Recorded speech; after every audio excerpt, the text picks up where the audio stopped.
বিভিন্ন সময় বলছেন নরেন্দ্র মোদী জাতির উদ্দেশ্যে করোনা পরিস্থিতি নিয়ে ভাষণ সরাসরি প্রধানমন্ত্রী।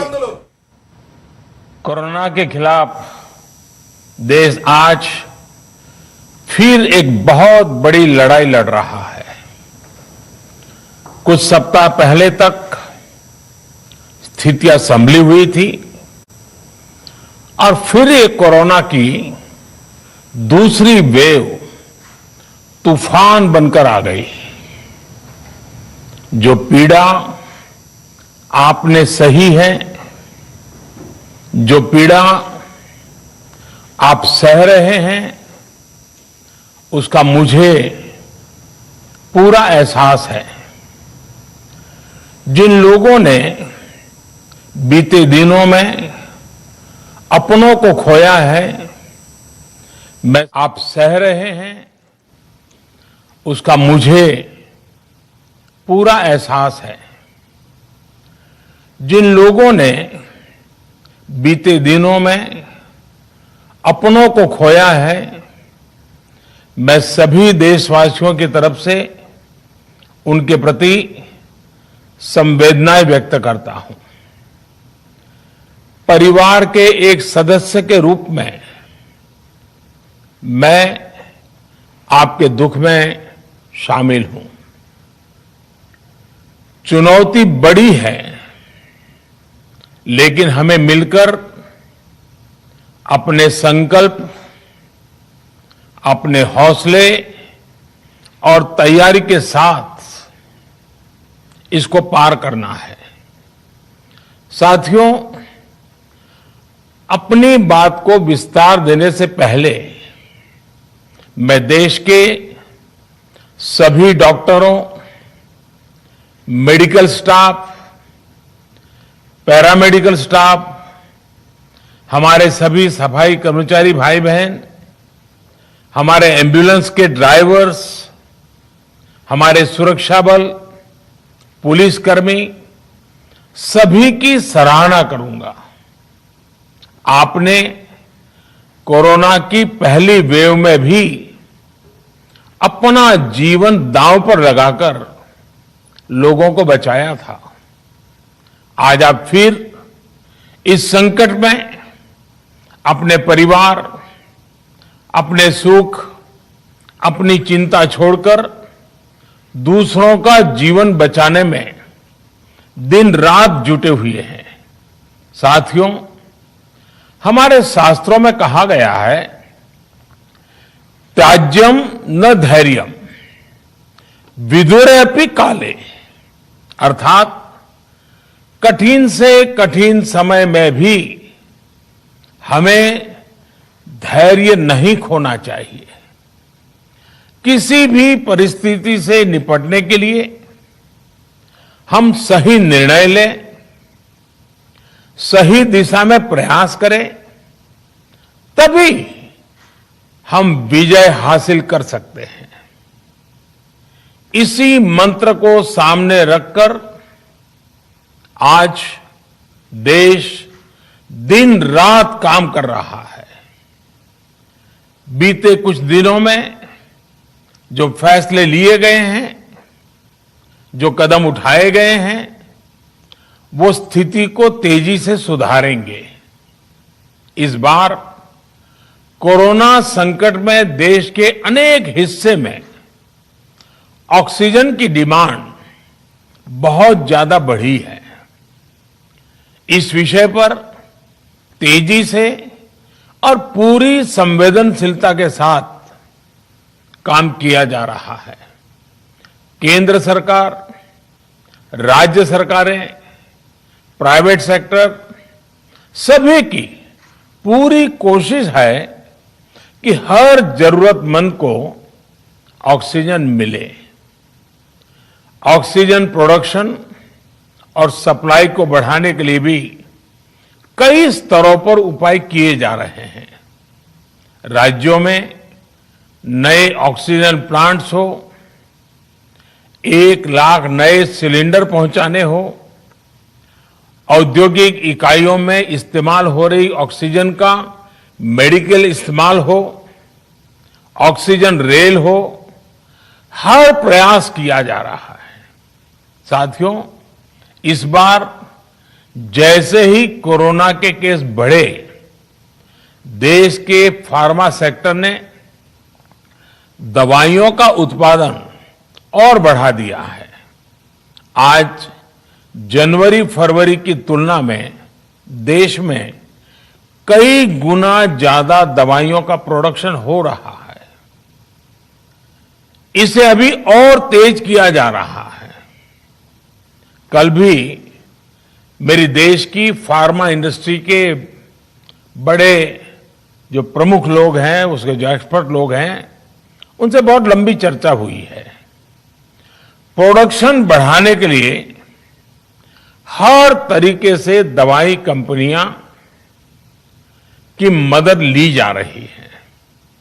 हम सौभाग्यशाली हैं कि हमारे देश के पास इतना बड़ा मजबूत फार्मा सेक्टर है जो बहुत अच्छी और तेजी से दवाइयां बनाता है।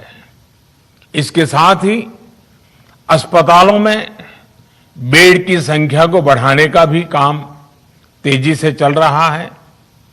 कुछ शहरों में ज्यादा डिमांड को देखते हुए विशेष और विशाल कोविड हॉस्पिटल बनाए जा रहे हैं।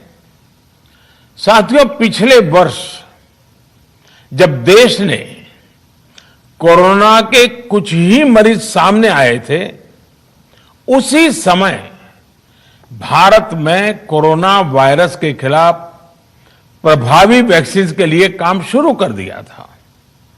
हमारे वैज्ञानिकों ने दिन रात एक करके बहुत कम समय में देशवासियों के लिए वैक्सीन विकसित की है।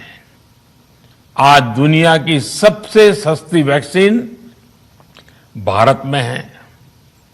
भारत की कोल्ड चेन व्यवस्था के अनुकूल वैक्सीन हमारे पास है। इस प्रयास में हमारे प्राइवेट सेक्टर ने इनोवेशन और एंटरप्राइज की भावना का बेहतरीन प्रदर्शन किया है। वैक्सीन्स की अप्रूवल्स और रेगुलेटरी प्रोसेसेस को फास्ट ट्रैक पर रखने के साथ ही सभी साइंटिफिक और रेगुलेटरी मदद को बढ़ाया गया है। यह एक टीम एफर्ट है जिसके कारण हमारा Bharat 2 made in India vaccine के साथ दुनिया का सबसे बड़ा टीकाकरण अभियान शुरू कर पाया। टीकाकरण के पहले चरण से ही गति के साथ ही इस बात पर जोर दिया गया कि ज्यादा से ज्यादा क्षेत्रों तक, जरूरतमंद लोगों तक वैक्सीन पहुंचे। दुनिया में सबसे तेजी से भारत में पहले 10 करोड़, फिर 11 करोड़ और अब 12 करोड़ वैक्सीन डोज दिए गए हैं। आज कोरोना से इस लड़ाई में हमें हौसला मिलता है कि हमारे health care workers, frontline corona warriors और सीनियर सिटीजन्स के एक बड़े हिस्से को वैक्सीन का लाभ मिल चुका है। साथियों, कल ही वैक्सीन को लेकर हुए एक और अहम फैसला भी हमने किया है। 1 मई के बाद से 18 वर्ष के ऊपर के किसी भी व्यक्ति को वैक्सीनेट किया जा सकेगा।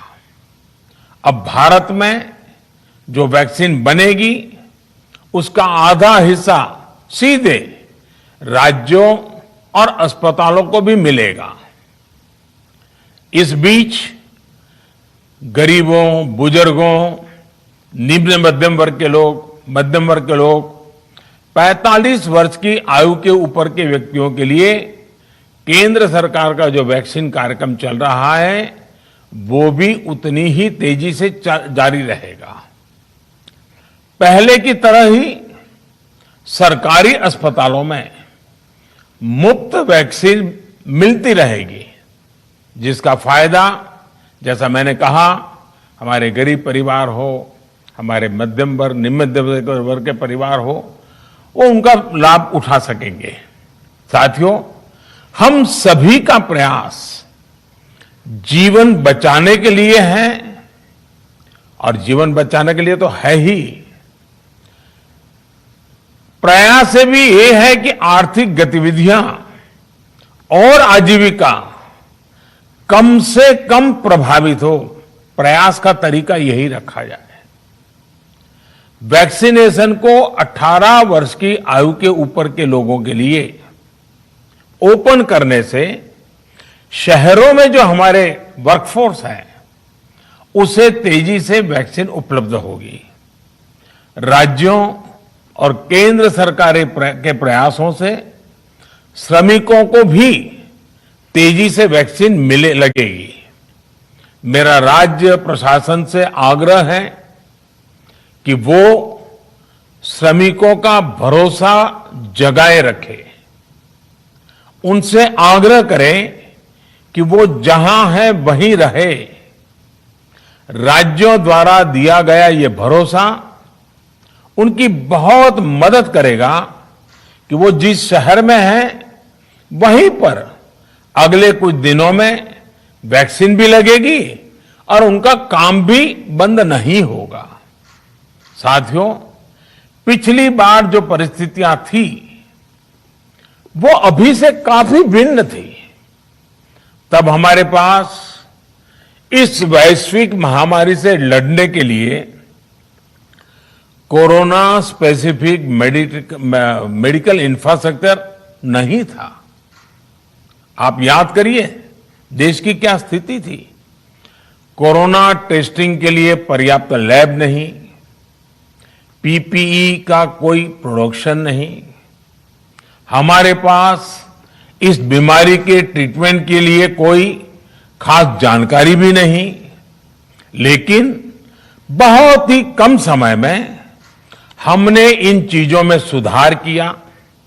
आज हमारे डॉक्टरों ने कोरोना के इलाज की बहुत ही अच्छी एक्सपर्टीज हासिल कर ली है। वो ज्यादा से ज्यादा जीवन बचा रहे हैं। आज हमारे पास बड़ी मात्रा में पीपीई किट्स हैं, लैब्स का बड़ा नेटवर्क है और हम लोग टेस्टिंग की सुविधा को निरंतर बढ़ा रहे हैं। साथियों, देश ने कोरोना के खिलाफ अब तक बहुत मजबूती से और बहुत धैर्य से लड़ाई लड़ी है। इसका श्रेय आप सभी को, सभी देशवासियों को ही जाता है। अनुशासन और धैर्य के साथ कोरोना से लड़ते हुए आप देश को यहां तक लाए हैं। मुझे विश्वास है जन भागीदारी की ताकत से हम कोरोना के इस तूफान को भी परास्त कर पाएंगे।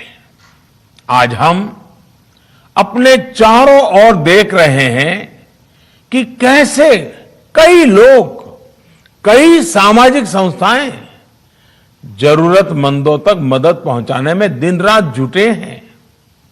दवाई पहुंचाना हो, खाने या रहने की व्यवस्था करनी हो, लोग पूरे मनोयोग के साथ काम कर रहे हैं। मैं इन सभी के सेवा भाव को आदरपूर्वक नमन करता हूं और देशवासियों से अपील करता हूं कि अधिक से अधिक मात्रा में इस संकट की घड़ी में देशवासी आगे आएं और जरूरतमंदों तक मदद पहुंचाएं। समाज के पुरुषार्थ और सेवा के संकल्प से ही हम ये लड़ाई जीत पाएंगे। मेरा युवा साथियों से अनुरोध है कि वो अपनी सोसाइटी में, मोहल्ले में, अपार्टमेंट्स में छोटी छोटी कमेटियां बनाकर कोविड अनुशासन पालन करवाने में मदद करें। हम ऐसा करेंगे तो सरकारों को न कभी कंटेनमेंट जोन लगाने की जरूरत पड़ेगी, न कर्फ्यू लगाने की जरूरत पड़ेगी, और लॉकडाउन का तो सवाल ही नहीं उठता है, आवश्यकता ही नहीं पड़ेगी। स्वच्छता अभियान के समय देश में जागरूकता फैलाने के लिए मेरे बाल मित्रों ने बहुत मदद की थी। छोटे छोटे बालक, 5वीं, 7वीं, 8वीं, 10वीं में पढ़ने वाले, उन्होंने घर के लोगों को समझाया था, मनाया था। उन्होंने बड़ों को भी स्वच्छता का संदेश दिया था। आज मैं फिर अपने बाल मित्रों से एक बात विशेष तौर पर कहना चाहता हूं। मेरे बाल मित्र, घर में ऐसा माहौल बनाइए कि बिना काम, बिना कारण घर के लोग घर से बाहर न निकले। आपकी जीत बहुत बड़ा परिणाम ला सकती है। प्रचार माध्यमों से भी मेरी प्रार्थना है कि ऐसे संकट की घड़ी में वो लोगों को सतर्क और जागरूक करने के लिए जो प्रयास कर रहे हैं उसे और बढ़ाएं।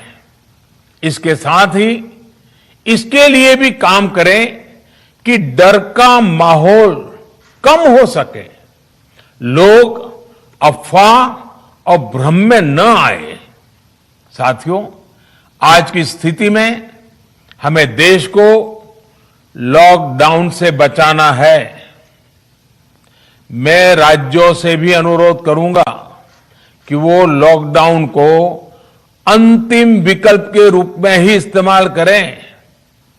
लॉकडाउन से बचने की भरपूर कोशिश करनी है और माइक्रो कंटेनमेंट जोन पर ही ध्यान केंद्रित करना है। हम अपनी अर्थव्यवस्था की सेहत भी सुधारेंगे और देशवासियों की सेहत का भी ध्यान रखेंगे। साथियों, आज नवरात्रि का आखिरी दिन है। कल रामनवमी है और मर्यादा पुरुषोत्तम श्री राम का हम सभी को यही संदेश है कि हम मर्यादाओं का पालन करें। कोरोना के इस संकट काल में कोरोना के बचने के जो भी उपाय है, कृपया करके उनका पालन 100% करिए। दवाई भी, कड़ाई भी, इस मंत्र को कभी भी भूलना नहीं है। ये मंत्र जरूरी है, वैक्सीन के बाद भी जरूरी है। रमजान के पवित्र महीने का भी आज 7वां दिन है। रमजान हमें धैर्य, आत्मसंयम और अनुशासन की सीख देता है। कोरोना के खिलाफ जंग जीतने के लिए अनुशासन भी, उसकी भी उतनी ही जरूरत है। जब जरूरी हो तभी बाहर निकले। कोविड अनुशासन का पूरा पालन करें। मेरा आप सभी से यही आग्रह है। मैं आपको फिर ये भरोसा देता हूं, आपके इस साहस, धैर्य और अनुशासन के साथ जुड़कर आज जो परिस्थितियां हैं उन्हें बदलने में देश कोई कसर नहीं छोड़ेगा। आप सभी स्वस्थ रहें, आपका परिवार स्वस्थ रहें, इसी कामना के साथ मैं अपनी बात समाप्त करता हूं। आपका बहुत बहुत धन्यवाद।